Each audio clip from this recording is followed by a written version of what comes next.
Mr. Smith, would you please give us your full name and DOC number?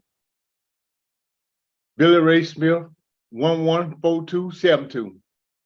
Mr. Smith, let me explain our process to you. First, I'm going to read some information into the record, and then we're going to have a pardon interview with you. At the appropriate time, we will allow those persons who wish to have input to speak. The only person that's requested to speak is Caroline Hemphill, who is an assistant district attorney who wants to speak in opposition.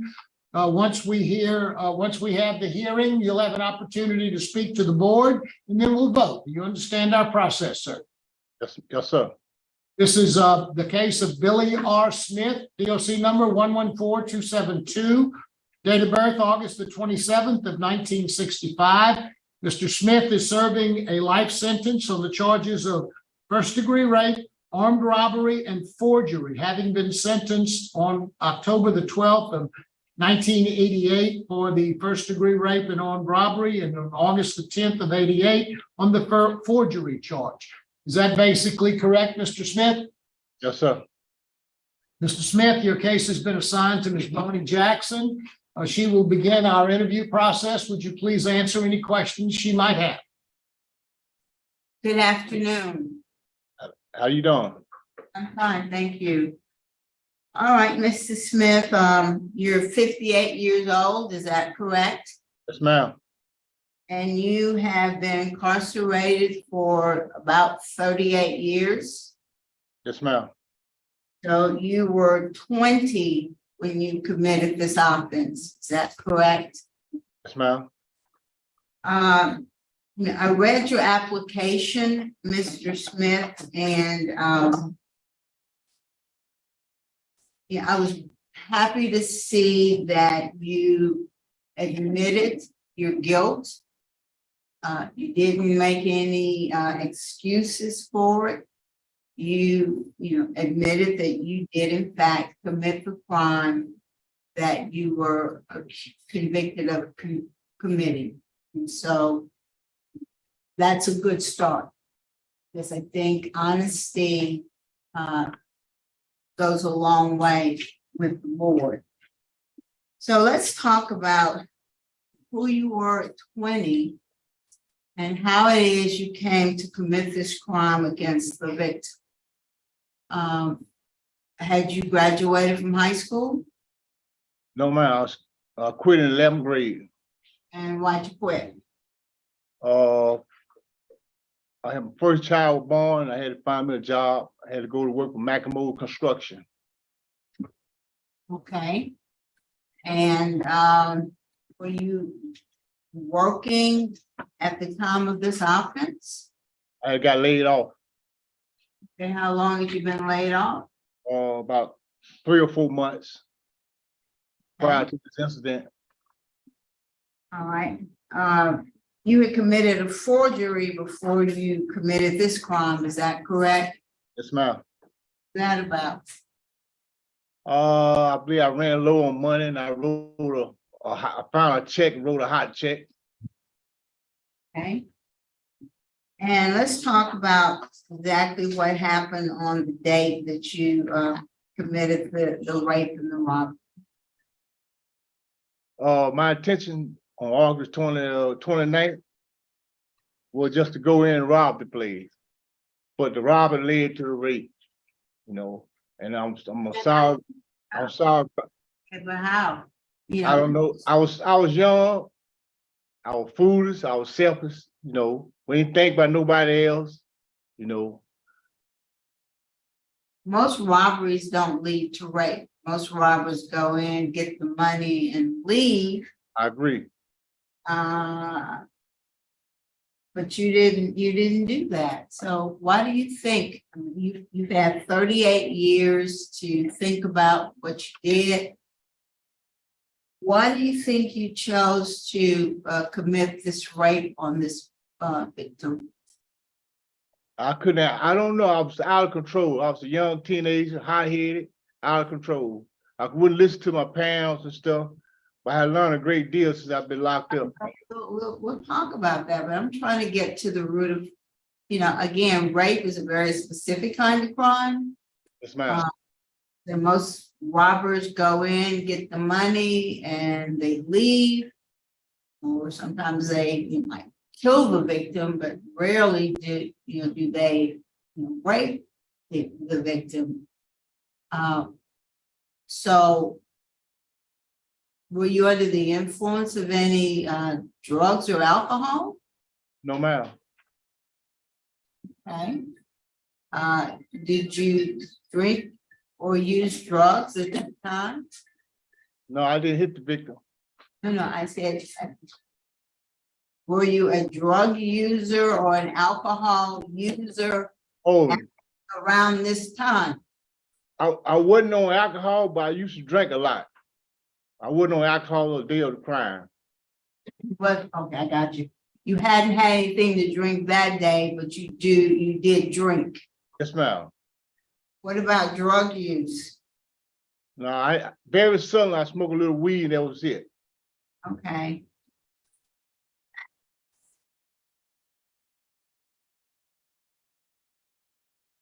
So let's talk about the last 38 years. You've had 43 write-ups. The last one was in 2005. You had 2 in 2005 and 1 in 2003. So it's been close to 20 years since you last had a disciplinary write-up. But I show that the 2 in 2005 were both for fighting. Tell us about that. Oh, well, one of the fight in 2005 was getting my lunge out the lunge and me and the guy kind of bumped into each other. And one word led to the next and we started fighting. Okay, what about the other one? I believe it was in the kitchen at main prison. And I was a diet cook.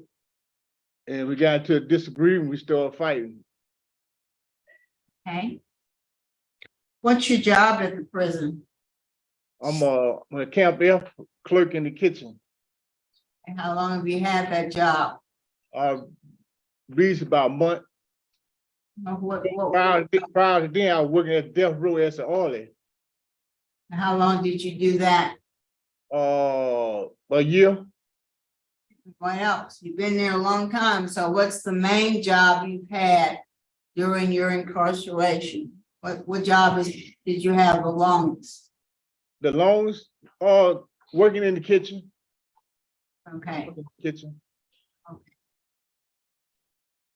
I have some confusion about your sex offender treatment. I show that you have done phase 1, 2, and 3. Is that correct? I did all 4 before I got my certificate on the 4th stage. I got into some trouble at Camp C and I left.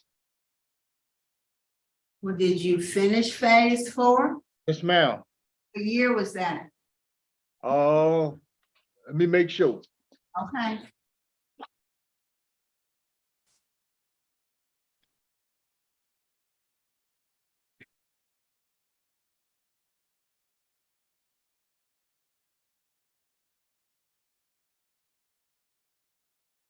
Uh,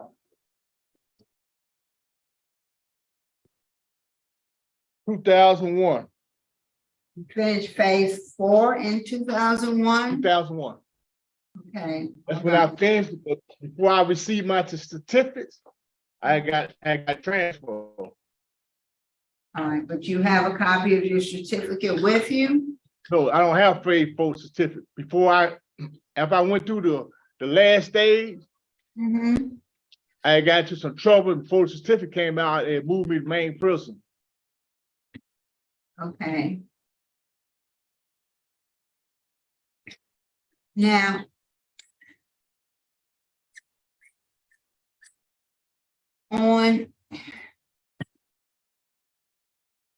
they say that what is the sex offender treatment group sessions? What? That's the first group they came, that's the first sex offender group they started before they came with the other course. That was an 8-week course. Got you. And then they went to that 4-phase program. Right. I got you. I got you. And you say you, although you don't have the certificate for phase 4, you did in fact complete phase Yes, 4. ma'am. Right. So what did you get out of the sex offender treatment program? What was the biggest lesson you learned or the biggest takeaway you had from that? Well, to be modest and straight up honest, no mean no. Right? Yeah, no mean no. Have you taken victim awareness? Yes, ma'am. Tell me about that. What you get out of victim awareness? Big awareness, Mm-hmm. empathy, and understanding the feelings of others. Well, how do you think your crime impacted Miss Mobley? I really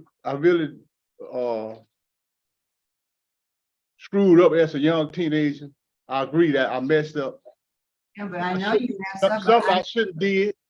How do you think that messed her up? How do you I think know that it did. It did. her? And I pray every day that I could get her anger, million angels and bear that. I'm sorry this even happened.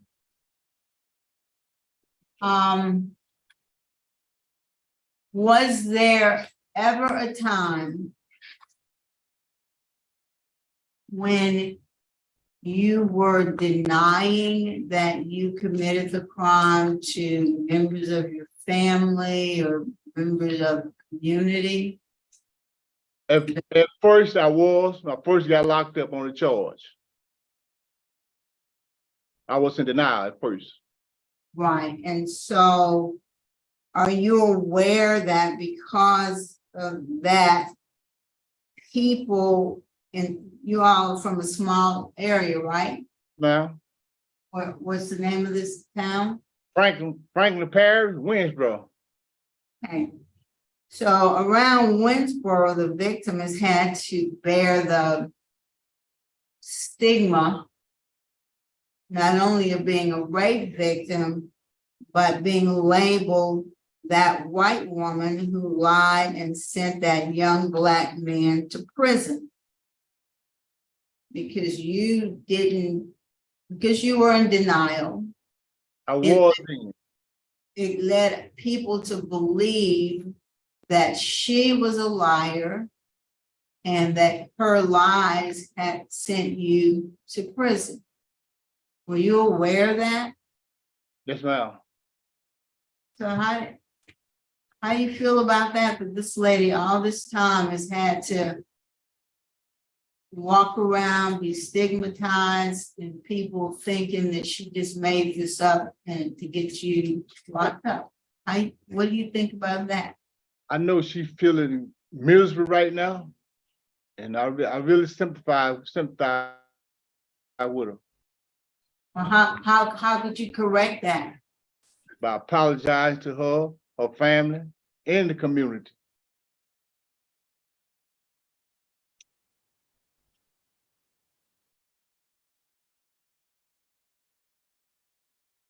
So what other programs have you done? You've done the sex offender, you've done parenting skills, you had 2 children, one passed away, and you have one child who is living, correct? Yes, ma'am. You got your son, Yes, ma'am. and what kind of contact or communication do you have with your son? I talk to him once a week. He tried to come visit once a month. Where does he live? Winsboro, Louisiana. What kind of job skills have you acquired during your 38 years of incarceration? Job skills. I basically do a lot of building and stuff, carpenter work. Do you have any certificates for that?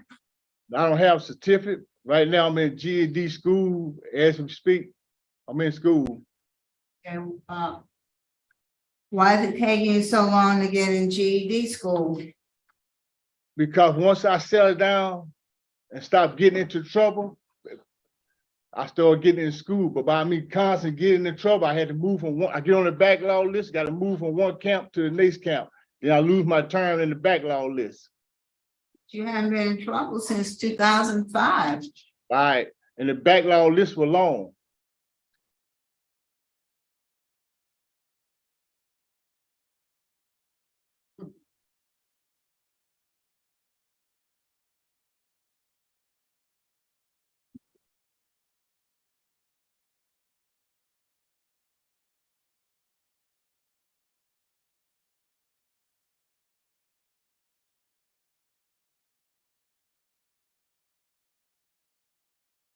You do have, obviously, you have opposition from, the DA and law enforcement, but you also have letters of support.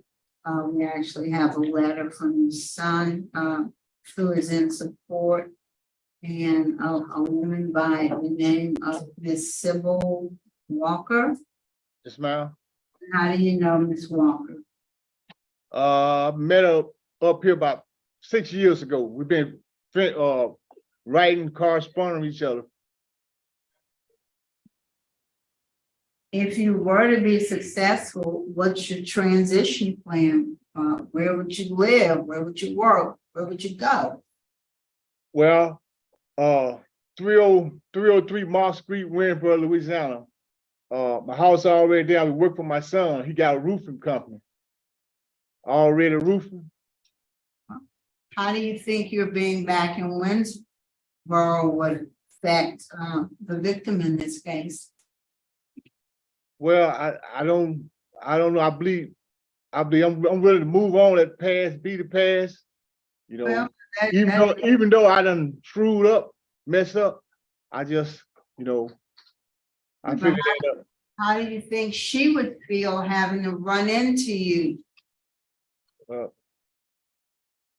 Right, but she probably feel kind of upset.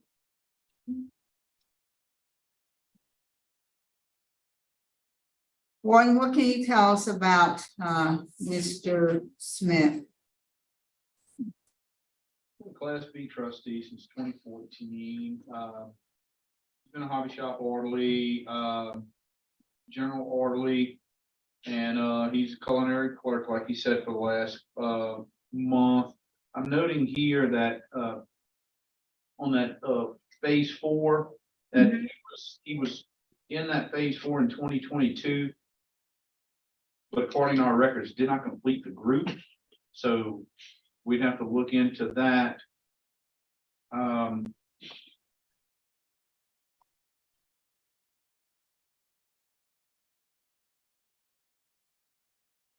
It was very confusing to me as well, Warden, because he does have a certificate saying that he completed 8 sessions of sex offender treatment.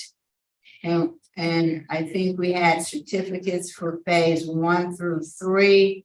He explained that the 8th session was early on before they started the risk management model. So this, like I said, we're going from, it looks like he had completed phase 3 in May of 2001, and then never did get into phase 4. But according to the risk management model group that I'm looking at here, that was briefly in 2022, but did not complete the group. So we need to further clarify that. Yeah. Let's see. That's all I have. Mr. Smith, Yes, ma'am. I forgot to ask you about your attempts to shoot the victim. Tell us about that. All right, the gun, the fire pin was not even the gun. The gun didn't even work. There was just like some try to put fear in the victim. The fire pin was never in the gun. It wouldn't shoot if you do put a bullet in there. The firing pin was gone. Because I was, I saw that and I was wondering how a gun would misfire that many times. So With no firing pin in the gun. it was just for intimidation. Now, All right, that's all I have this morning. All right, Mr. Freeman, what is? Okay, Mr. Smith, so you saying the pistol was just for intimidation? yes, sir. So you planned on committing this rape before you went in? I planned on committing the robbery. So you thought it was best to intimidate her 2 times, go in there 1 time, pull an empty cylinder, leave, come back and pull it 3 more times? Like I said, I was young and I was wild. I'm not trying to make no excuse for myself. This shouldn't even happen. That's not my character. Thank you. Mr. Rochelle. Mrs. Smith, why would you intimidate a victim after you raped her multiple times, put it in the cooler? Why intimidate her? I don't know. I think you had the intent to kill her, but the gun misfired. No, with no firing pin in the gun. And you found that out after the fact. No, I knew that before I went in. Thank you, sir. Now we'll hear from Ms. Hemphill. Can you hear me? Yes, ma'am, we can. Thank you. If you would All right. introduce yourself and tell us what you'd like us to know. My name is Caroline Hemphill. I'm the Assistant District Attorney for Franklin Parish. I was not working for the ADA's office at the time this occurred, but when I realized that this was coming forward, I was tasked with reviewing the file and to gathering information that would assist you in making a good decision. I also learned that the victim was too afraid to confront and be a part of this hearing. So I felt like someone needed to be for her, to be here to relay her feelings on the subject. She is still, after all this time, very much afraid of this defendant. And even talking about it, it tends to re-traumatize her for a lot of the reasons why that were mentioned here today. I had submitted a letter from our office that I hope you've had time to review, detailing what had occurred, just the facts and how, this is a woman's worst nightmare. You're by yourself at your job where you feel like you'd be safe, and then someone comes in with a gun, not only robs you but rapes you, and pulls the trigger multiple times knowing that you're the only witness to the crime. Now, he's saying that he was aware that if he pulled it 3 or 4 times, it would not fire. He's saying this now, but I'm with the board. I'm skeptical of that explanation. But even if what he's saying is true, we're talking about a mock execution of this defendant. That is considered psychological torture, to make it look like you're going to kill someone repeatedly and just don't do it. It's no wonder that she's still suffering today. I'm very concerned about the fact that he has not completed his sex offender program. And he has said, well, I was going to get the certificate, but I got transferred. When in actuality, it doesn't sound like he actually completed phase 4, which concerns me that he would mislead in that way. Also, he admitted that he was completely sober when this occurred. He wasn't a teenager. He was 20 years old. He had, up to 2 months prior, he had a full-time job. He was an adult. He had a choice that day not to rape the victim, and he chose to go forward with it. Like you said, that is not, and when you asked him about what he had learned from his sex offender classes, it was no means no. Well, wasn't that kind of case. This was someone who pulled a gun on someone and forced them to have sex. This was not, well, maybe she did want it kind of situation. So he just says he was out of control. I'm not sure exactly how much he learned from these classes. And I would just like the parole board to know that, as mentioned in my letter, we are very much opposed to commutation of sentence. Thank you very much, Ms. Hemphill. We appreciate your comments. Mr. Smith, is there anything you'd like to say to the board before the board votes? Yes, sir. I'm really remorseful for what I did. And I take full responsibility. I'm sorry if this much happened. And I guarantee nothing like this will ever happen again. I learned a great deal being locked up in Angola 37 years. And I lost a lot of people in my family, and I feel sorry for the victim. I pray that she would find her heart to forgive me for what I did to her. And I want to thank y'all for y'all time. Thank you, sir. Appreciate your comments. Board ready to vote? Yeah. Jackson? All right, Mrs. Smith, I do commend you for admitting to the rape in your application, and here this morning, whether or not the statement about the gun is true or not, we won't ever know that. And you've had a pretty decent disciplinary record. It's been almost 20 years since your last write-up. But my concern is that you're not, the phases of sex offender treatment you took quite a while ago, and you really don't have any confirmation of the fourth phase.